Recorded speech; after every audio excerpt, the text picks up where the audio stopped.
Hello students, welcome to you in Apex English classes. I am Mr. Saroj Kumar. I am a teacher of all competitive English for objective and subjective from Kankarbagh Patna. मैं आप लोगों को इस video में CGL, CHSL, CPO, stenographer, NDA, defence इत्यादि में पूछे जाने वाले फिल इन द ब्लैंक्स के बारे में बताने जा रहा हूँ। फिल इन द ब्लैंक्स कैसे बनाया जाता है, फिल इन द ब्लैंक्स बनाने का आसान तरीका क्या है। फिल इन द ब्लैंक्स बनाते समय हमेशा सोचने का तरीका को हम लोग को डेवलप करना है। कैसे क्वेश्चन, किस क्वेश्चन पर कैसे हम लोग सोचें, और हमेशा ध्यान में रखना है कि अगर 10 फिलिंग द ब्लैंक्स है क्वेश्चन में या फिर 5 फिलिंग द ब्लैंक्स है तो पांचों को हमेशा ध्यान में रखना है। बनाते समय 5 तरीके से सोचना है, इसलिए कि क्या वजह है कि 5 क्वेश्चन दिया। अगर वो एक भी दे सकता था, लेकिन 5 क्वेश्चन देता है, 10 क्वेश्चन देता है, जो भी जैसे कॉमन एयर है, कॉमन एयर में 5 क्वेश्चन आता है किसी एग्जाम में, किसी एग्जाम में 10 क्वेश्चन आता है। तो जितने क्वेश्चंस हैं उतने तरीके से हम लोग को सोचने का तरीका डेवलप करना है। इसलिए कि जितने भी ऑफिसर्स ग्रेड के एग्जाम होते हैं उसमें आपका थिंकिंग पावर देखता है कि आप ऑफिसर के जैसा सोच सकते हैं कि नहीं। अगर ऑफिसर के जैसा थिंकिंग पावर आप में डेवलप नहीं होगा तो एक भी क्वेश्चन सॉल्व नहीं होगा।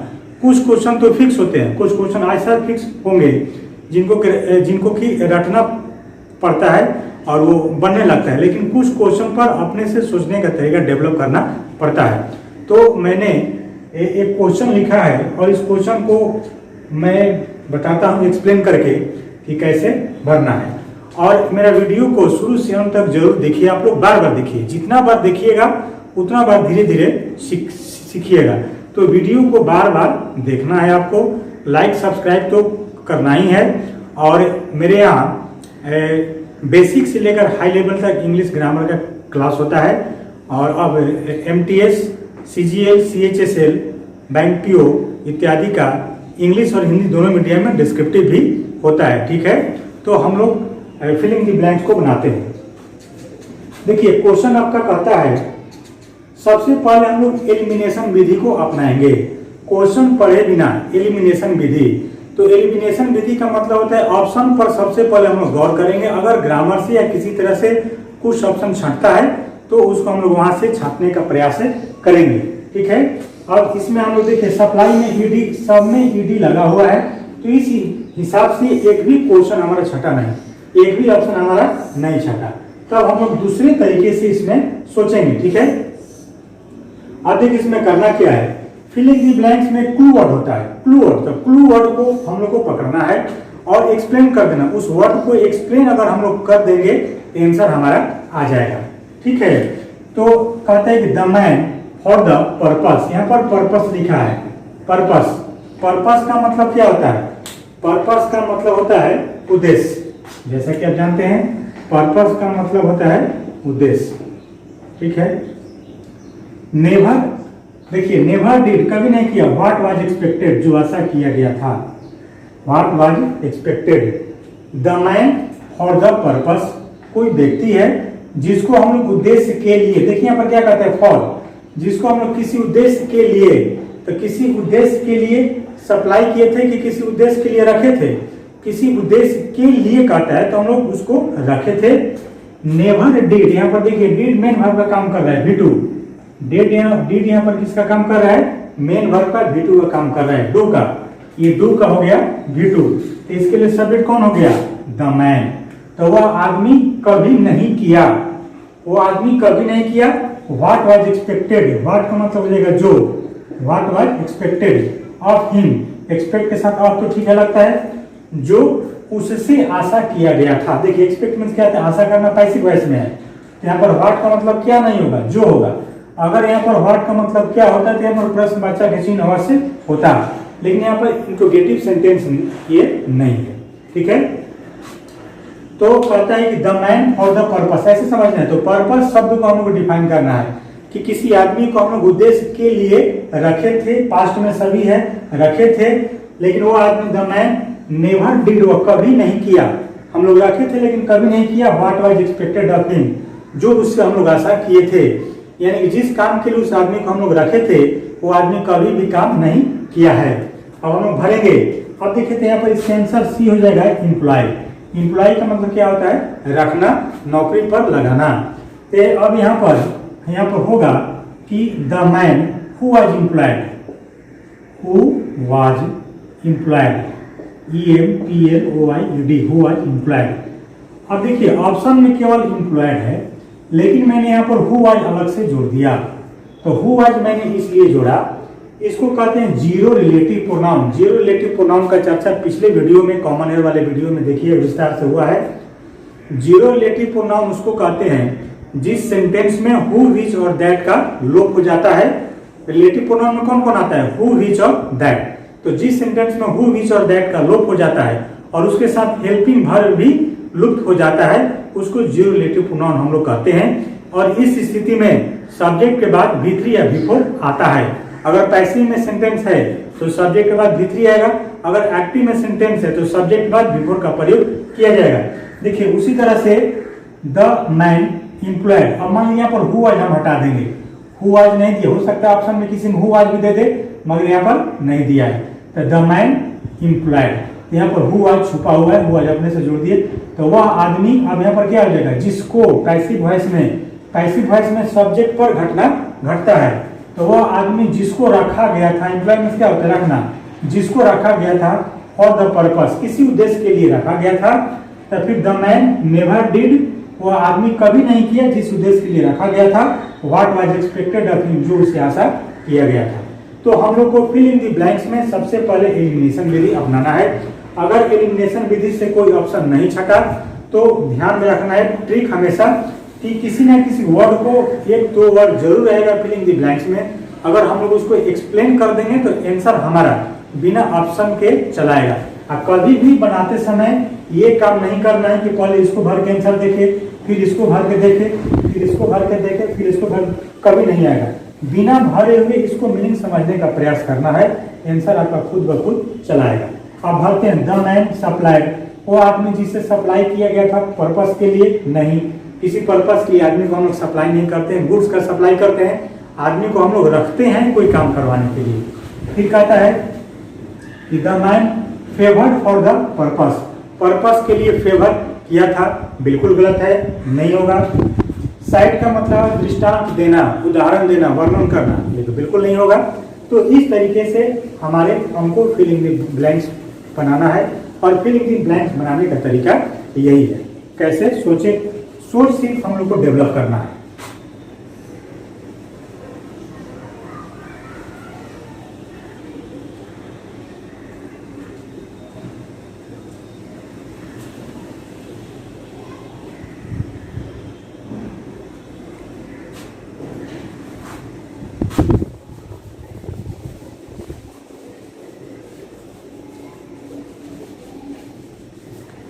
चलिए हम लोग नेक्स्ट क्वेश्चन लिखते हैं, question number 2।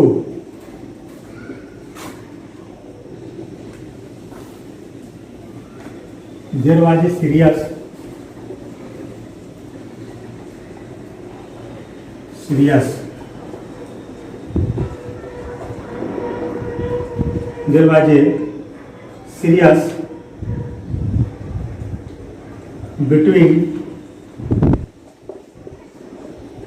between the two brothers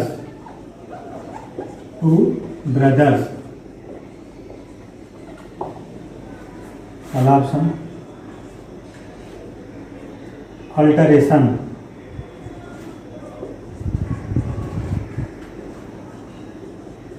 B में अल्टरकेशन,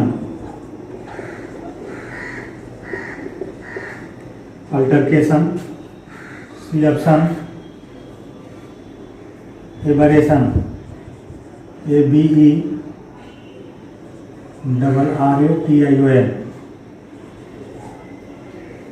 डी में कहता है एलिटरेशन, ALLITERATION, एलिटरेशन। ठीक है। अब देखिए हम लोग कैसे भरेंगे इसको। सब में ION लगा हुआ है, अल्टरेशन, एबरेशन, एलिटरेशन, सभी नाउन है और यहाँ पर नाउन ही हमको चाहिए, यहाँ पर नाउन चाहिए और इसमें सभी क्वेश्चंस नाउन है, एलिमिनेशन से एक भी ऑप्शन नहीं छटा। ठीक है, चूंकि यहाँ पर ए है, ए के बाद ये एडजेक्टिव है, सीरियस क्या है, सीरियस आपका एडजेक्टिव हो गया।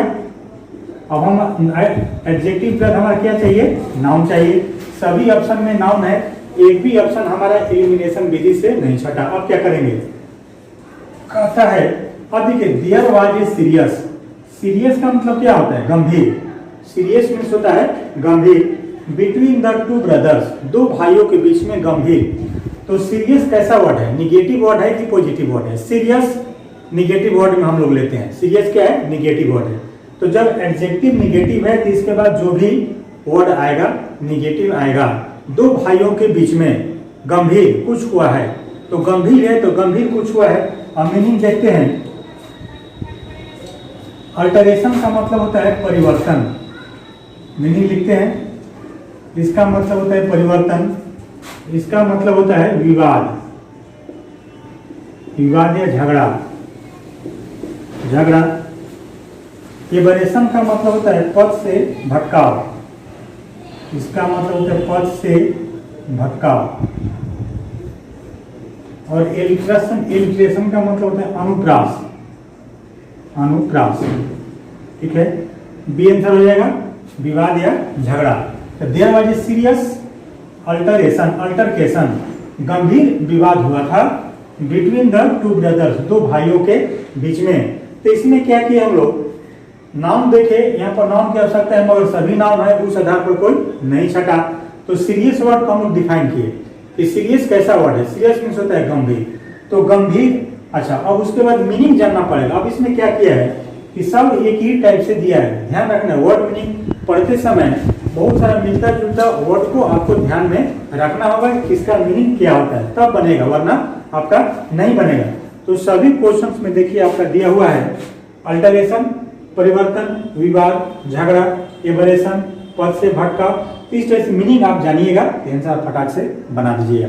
तो इसमें हम लोग दूसरे तरीके से सोचे हैं। हम नेक्स्ट क्वेश्चन 3 लिखते हैं।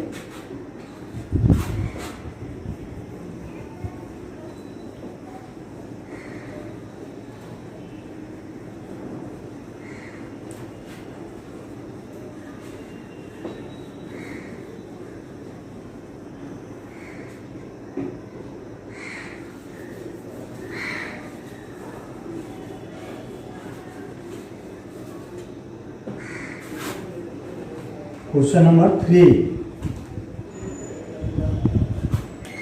The ship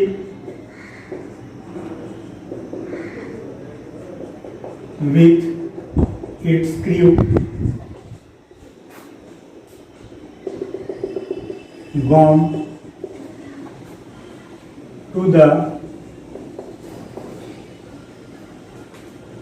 bottom of the sea. Bottom of the sea.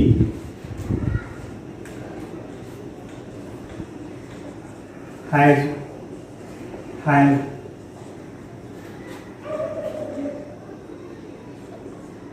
is R D R। तो बहुत आसान है, आसान है, लेकिन अब देखिए क्या है, एक ही एग्जाम में जितने भी हैं ये तीनों क्वेश्चन एक ही एग्जाम का पूछा हुआ है। तो 3 क्वेश्चन को हम लोग 3 तरीके से, आप देखिए इसमें हम लोग ग्रामर यूज कर दिया, ग्रामर पर अब हम लोग सोचेंगे कि कैसे क्या करना है। तो द शिप नाउन हो गया, विथ प्रीपोजिशन हो गया, और क्रू भी क्या हो गया, नाउन हो गया, क्रू नाउन हो गया।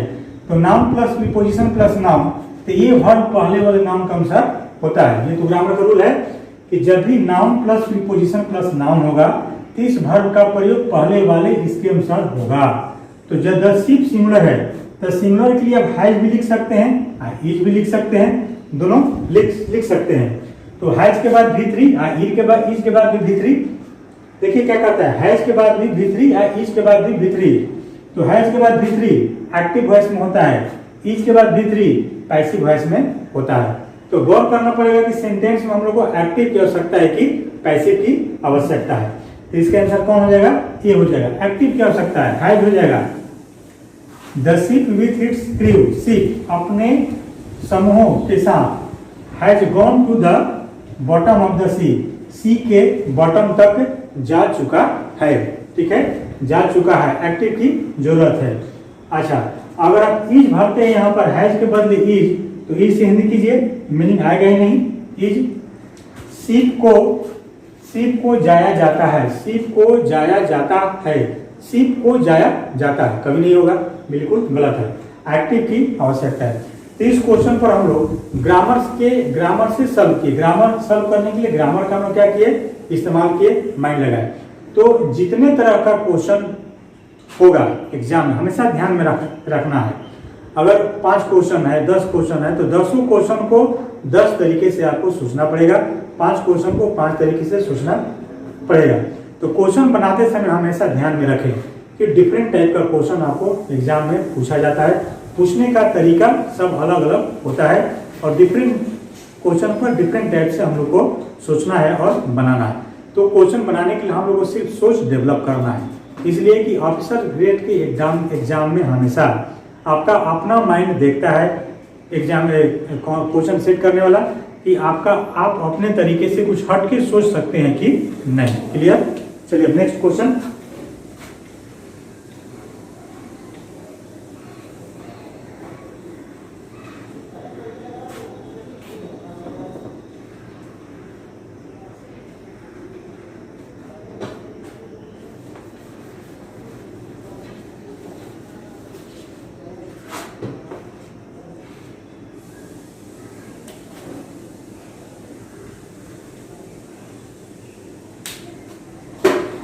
Question number 4।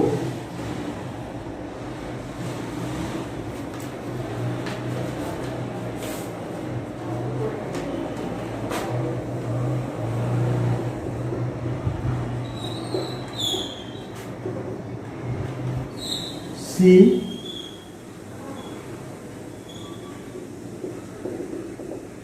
him angrily. See him angrily because he made the floor dirty. He made the floor dirty with his muddy shoes. With his muddy shoes.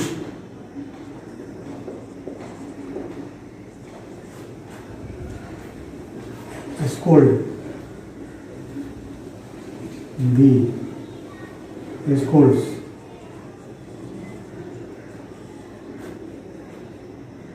Scolded. Scolded, scolding. ठीक है, अब देखिए इसको हम लोग भरते हैं, कैसे भरें। एलिमिनेशन विधि इसमें अपनाएंगे हम लोग। सबसे पहले एलिमिनेशन विधि से सोचेंगे हम, वो रूल काम करेगा हमारा। अब देखिए स्कोल्ड, V1 हो गया, इसमें कुछ भी नहीं लगा है, V1। स्कोल्ड में एस लग गया, V5 हो गया। Scolded V2, scolding V4। अब हम लोग सब्जेक्ट देखेंगे एलिमिनेशन विधि से कैसे हम लोग छांटेंगे। सी के बाद मान लीजिए हम लोग जल्दी कैसे बनाएंगे, सी के बाद स्कोल्ड कब होगा, कभी भी नहीं होगा। प्रेजेंट इंडेफिनिट टेंस में जब भी लेकर जाइएगा तो सी है, थर्ड पर्सन सिंगुलर है, तो वर्ब भी हमारा सिंगुलर होना चाहिए। हम लोग जानते हैं कि वर्ब हमेशा मूल रूप में क्या होता है, प्लूरल। जब हम लोग इसमें एस या एस लगाते हैं तब वो सिंगुलर बनता है। तो स्कोल्ड वाला ऑप्शन हमारा ये कैंसिल हो गया, ये ऑप्शन हमारा नहीं होगा, इसलिए कि अगर इसमें एस रहता तो हम लोग सोचते। अब देखिए स्कोल्ड में एस लगा हुआ है, स्कोल्डेड लगा हुआ है, स्कोल्डिंग को छाटिए। सब्जेक्ट के बाद V4, सब्जेक्ट प्लस V4 कभी भी नहीं होता है। सब्जेक्ट के बाद V4 कभी भी नहीं होता है। सब्जेक्ट के बाद V4 तभी होगा जब उसमें जीरो रिलेटिव प्रोनाउन का प्रयोग होगा। और जीरो रिलेटिव प्रोनाउन का प्रयोग जिस सेंटेंस में भी होता है उसमें 2 वर्ब अवश्य रहता है, जिसमें एक वर्ब गैब रहता है पहला और दूसरा वर्ब दिया रहता है। ये एक ही सेंटेंस है, यहाँ से यहाँ तक एक क्लॉज है, यहाँ से दूसरा सेंटेंस, ये तो बिकॉज कंजंक्शन का काम कर रहा है, यहाँ से दूसरा सेंटेंस चालू होने लगा। इसमें एक ही वर्ब है, अगर दो वर्ब कहीं रहता तो जीरो रिलेटिव प्रोनाउन का काम करता तो सब्जेक्ट के बाद बिफोर हो जाता। ठीक है, कॉमन एरर वाले वीडियो में क्लियर किए हैं, आप लोग देख लीजिएगा सब्जेक्ट के बाद बिफोर कब होता है। उसके बाद तो ये ऑप्शन हमारा कैंसिल हो गया, डी ऑप्शन हमारा कैंसिल हो गया। अब सी के बाद स्कोल्ड्स भी होगा, सी के बाद स्कोल्डेड भी होगा, दोनों होगा, ये भी होगा और ये भी होगा। तो इसमें दो क्लॉज है, एक क्लॉज यहाँ से यहाँ तक है और दूसरा क्लॉज हमारे यहाँ से लेकर यहाँ तक है। तो दूसरा क्लॉज में देखिए बिकॉज ही मेड है, यहाँ पर मेड द फ्लोर, मेड, तो मेड यहाँ पर क्या है V2। सब एक क्लॉज V2 पास्ट में, तो फर्स्ट क्लॉज भी क्या होगा पास्ट में। ये तो जानते हैं जब एक ही सेंटेंस में फर्स्ट क्लॉज पास्ट में हो गया, सेकेंड क्लॉज पास्ट में हो तो फर्स्ट क्लॉज भी पास्ट में ही जाएगा। तो ये भी हमारा कैंसिल हो गया, इसलिए कि एक क्लॉज प्रेजेंट में और दूसरा पास्ट में, ऐसा नहीं होगा। हमें जब भी होगा तो क्या होगा, पास्ट और पास्ट होगा, तो कौन होगा स्कोल्डेड। यहाँ पर सी ऑप्शन आपका सही हो गया। तो इसमें हम लोग एलिमिनेशन विधि सबसे पहले अपनाएं। तो क्वेश्चन में एक नजर डाल देना कि अगर ऑप्शन में, जहां ऑप्शन में डिफर हुआ, ऑप्शन में अगर V2 है, V3 है, V4 है, इस टाइप से लिखा है, या फिर नाउन है, एडजेक्टिव है, तो एलिमिनेशन विधि सबसे अपनाना है हम लोग को। वहां से ऑप्शन हमारा छटेगा और जल्दी बन जाएगा। अब ये 1 सेकेंड का क्वेश्चन है, 1 सेकेंड इसको बनाने के लिए काफी है। एक नजर में देख लीजिए कि पास्ट है, किसमें EDS लगाया है, किसमें नहीं लगाया, फटाक से बात। यही आपका ट्रिक है, लेकिन आपके पास ट्रिक अपनाने के लिए आपके पास नॉलेज होना चाहिए एक्सप्लेन करने के लिए कि कब V2 होता है, कब V3 होता है। सब्जेक्ट के बाद बिफोर मैंने बोला सही भी है, सब्जेक्ट के बाद बिफोर गलत भी है, तो इन सब चीजों को आपको जानना पड़ेगा। चलिए next question.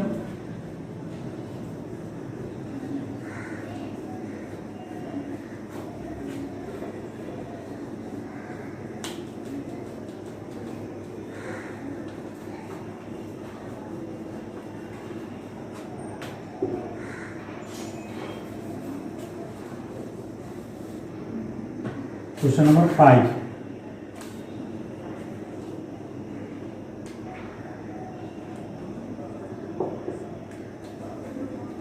He walked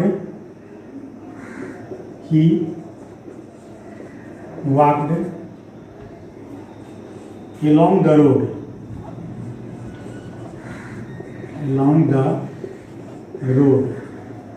He walked along the road, wondering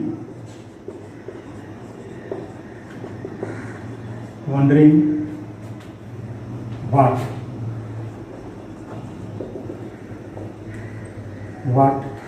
happened,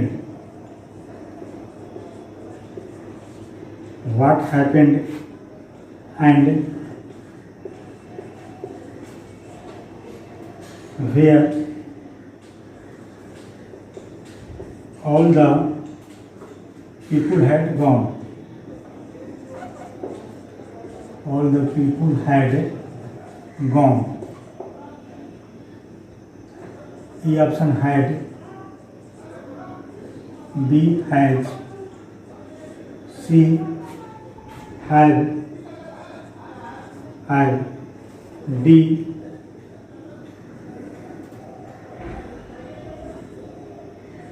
R। अब देखिए ऑप्शन पर हम लोग देख लिए, हैड है, हैज है, हैव है, आर है, बहुत आसान है। एलिमिनेशन विधि अपनाएंगे। ये प्रेजेंट में है, ये तीनों प्रेजेंट में है, ये पास्ट में है, ठीक है। अब सेंटेंस में एक क्लॉज नहीं है, जब सेंटेंस में एक क्लॉज रहता तो प्रॉब्लम होता। अब इसमें सेंटेंस में सब्जेक्ट के बाद V2 देखिए, वाक्य सब्जेक्ट के बाद V2, along the road wondering what। अब यहाँ से दूसरा क्लॉज चालू हो गया, what के बाद देखिए हेल्पिंग वर्ब, यहाँ से यहाँ तक एक क्लॉज हो गया, इसके बाद दूसरा क्लॉज हो गया।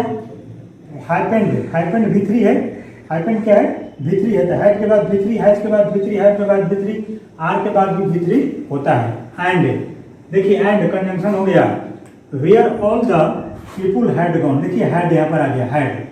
तो यहाँ पर V2 है फर्स्ट क्लॉज में, दूसरा सेंटेंस जब चालू हुआ है यहाँ से लेकर यहाँ तक, इसमें भी दो सेंटेंस हैं और एंड से जुड़े हैं। एक सेंटेंस हो गया यहाँ से यहाँ तक, दूसरा सेंटेंस हो गया यहाँ से यहाँ तक। तो जब इसको हम लोग एंड से, तो एंड के बाद वाला हमारा ये पास्ट में है, तो एंड के पहले वाला भी क्या होगा पास्ट में, तो ऑप्शन कौन मार देंगे, हैड मार देंगे। इसलिए कि एंड कहता है कि एंड के पहले जो पार्ट्स ऑफ स्पीच होता है वही एंड के बाद होता है, ध्यान रखिएगा। एंड के पहले जो पार्ट्स ऑफ स्पीच होता है वही एंड के बाद होता है। तो यहाँ पर एंड के पहले भरना है और एंड के बाद दिया है, तब हम लोग देखेंगे कि एंड के बाद अगर पास्ट है तो एंड के पहले भी पास्ट हम लोग को करना पड़ेगा। तो यही हो गया हमारा एलिमिनेशन विधि। कैसे अपना ऑप्शन से ही पता, जहां ऑप्शन में डिफर मिले, फटाक से सोचने का तरीका बदल दीजिए, फटाक से आपका आंसर आ जाएगा। ठीक है, चलिए next question 6।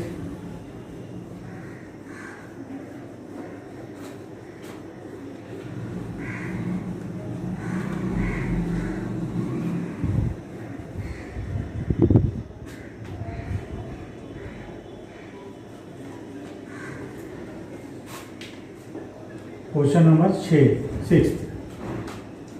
The criminal was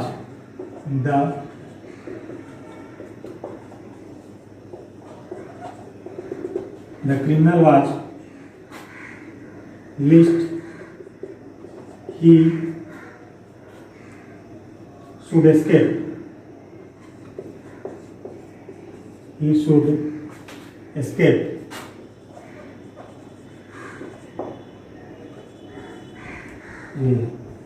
Hated. B. Fettered. C. Fated. D.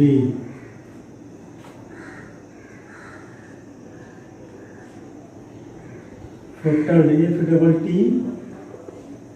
F-E-T-T-L-E-D. Fettered और फेटेड, फेटेड। अब देखिए इस क्वेश्चन को हम लोग कैसे बनाएंगे। पहले तो एक ही टाइप का वर्ड दे दिया, तो वर्ड को तो ध्यान में रखना होगा। सब आज क्वेश्चन है, प्रीवियस क्वेश्चन है, पूछा हुआ है सीजीएल का या सीपीओ का, कहीं ना कहीं ये क्वेश्चन सब आस्क्ड है। तो पूछे हुए एग्जाम में जितने भी टाइप से क्वेश्चन पूछे जाते हैं उसी टाइप से हम लोग को तैयारी करना होता है। एक ही टाइप का सब वर्ड है, इस टाइप के वर्ड को तो ध्यान में रखना ही होगा। अब देखिए द क्रिमिनल वाज, यहाँ पर क्रिमिनल है, अपराधी। क्रिमिनल का मतलब क्या होता है, अपराधी। तो सबसे पहले अच्छा यह वाज है, तो वाज के बाद या तो बिफोर या भित्री, वाज के बाद या तो बिफोर या भित्री। बिफोर होगा तो एक्टिव होगा और भित्री होगा तो पैसिव होगा। यहाँ पर देखिए टोटल भित्री है, टोटल भित्री है। इस आधार पर एक भी नहीं छटा हम लोग का, एलिमिनेशन विधि फेल हो गया, इस आधार पर नहीं छटा। तो हम लोग सोचेंगे कैसे, देखिए कैसे सोचना है। द क्रिमिनल वाज, क्रिमिनल को किया गया, तो क्रिमिनल को क्या किया, सबसे मन में आना चाहिए।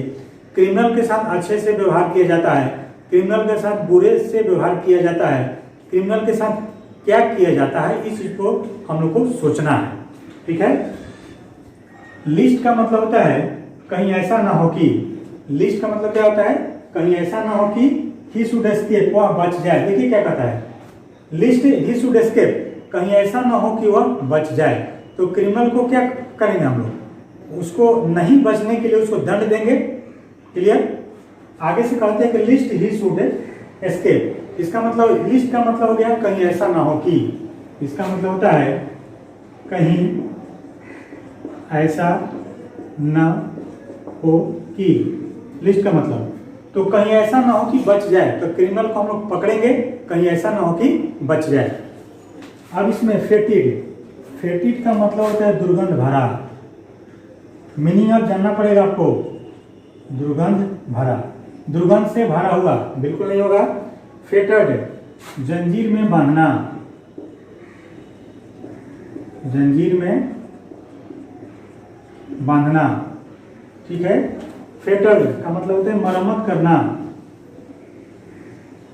मरम्मत करना। फेटेड का मतलब मरम्मत करना।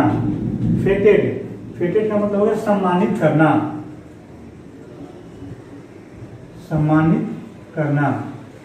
फेटेड का मतलब क्या हो गया, सम्मानित करना। अब आंसर आपका आ गया कि द क्रिमिनल वाज फेटेड, क्रिमिनल को जंजीर में बांध दिया गया था। लिस्ट ही शुड एस्केप, और कहीं ऐसा ना हो कि वह बच जाए। क्लियर? तो हम लोग को सोचना है, वर्ड को इसमें क्लू वर्ड क्रिमिनल हो गया कि क्रिमिनल को क्या करें ताकि वह बच नहीं पाए, ऐसे सोचना है।